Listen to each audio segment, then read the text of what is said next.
Oke, bismillahirrahmanirrahim. Assalamualaikum warahmatullahi wabarakatuh.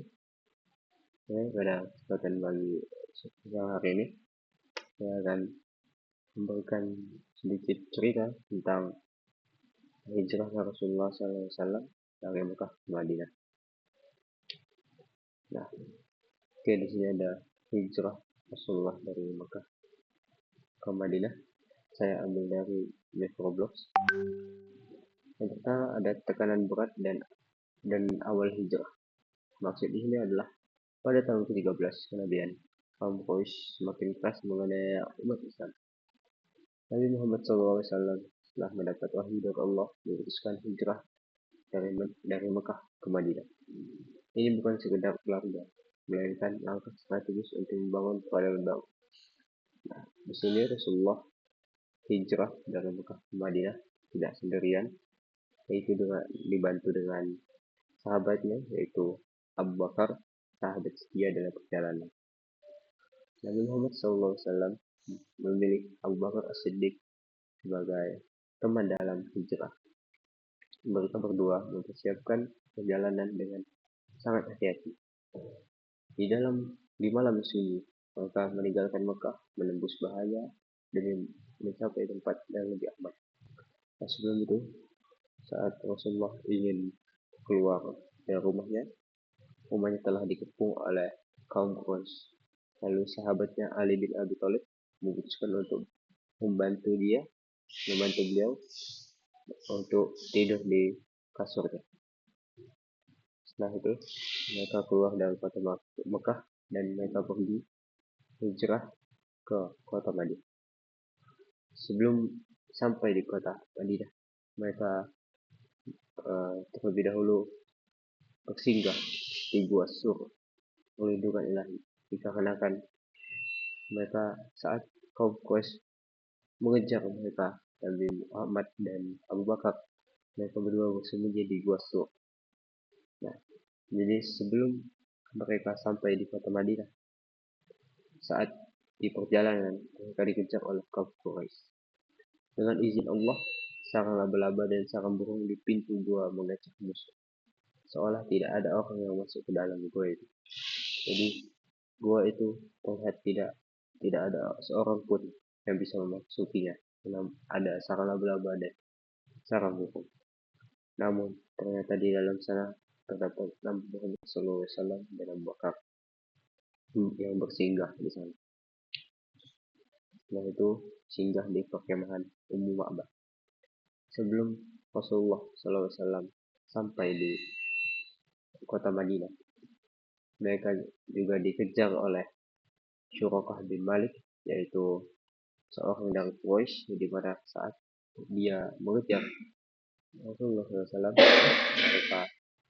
saat dia mengejar Rasulullah SAW, kudanya semakin jauh dan ia putus asa dan dia bernazar jika anak panahnya mengenai Rasulullah maka dia terus kejarnya. Jika tidak mengenainya maka dia tidak mengejar. Lalu dengan izin Allah anak panah itu tidak mengenai Rasulullah dan dia meninggalkan Rasulullah di sana. Nah, lalu di sini ada singgah di perkemahan Ummu Ma'bad. Dalam perjalanan Nabi Muhammad SAW dan Abu Bakar singgah di perkemahan Ummu Ma'bad, seorang wanita terkenal dengan kemurahan hatinya. Ummu Ma'bad menawarkan makanan kepada mereka, tetapi saat itu kambingnya tidak mengeluarkan susu. Atas izin Allah, Nabi Muhammad SAW mengusap kambing tersebut dan keluarlah susu yang melimpah.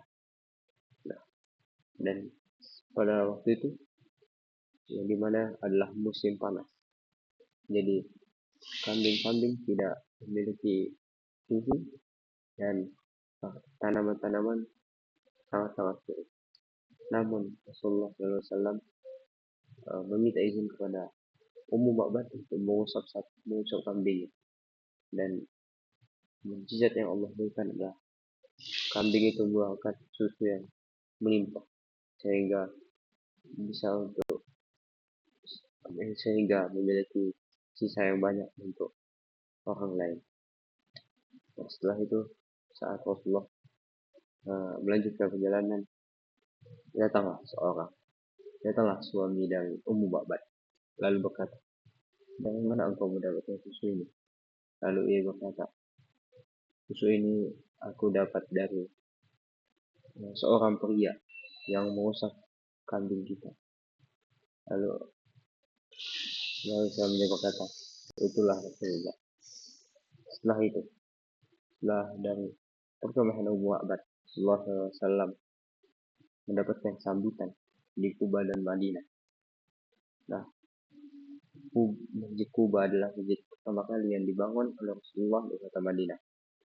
Nah, setelah kejamnya Mekah pada zaman itu, mereka pun berhijrah ke Madinah untuk mendapatkan perlindungan dan menyebarkan dakwah. Nabi Muhammad SAW tiba di Kuba, di mana beliau membangun Masjid Kuba, masjid pertama kali di Islam. Setelah beberapa hari beliau melanjutkan perjalanan ke Madinah. Di sana penduduk menyambutnya dengan penuh sukacita. Hijrah ini bukan hanya pindahan fisik, tetapi juga awal dari terbentuknya masyarakat Islam yang adil dan bersatu. Nah, jadi kenapa masyarakat Madinah sangat menunggu-nunggu Rasulullah untuk kedatangannya? Dikarenakan Rasulullah SAW adalah keturunan para nabi.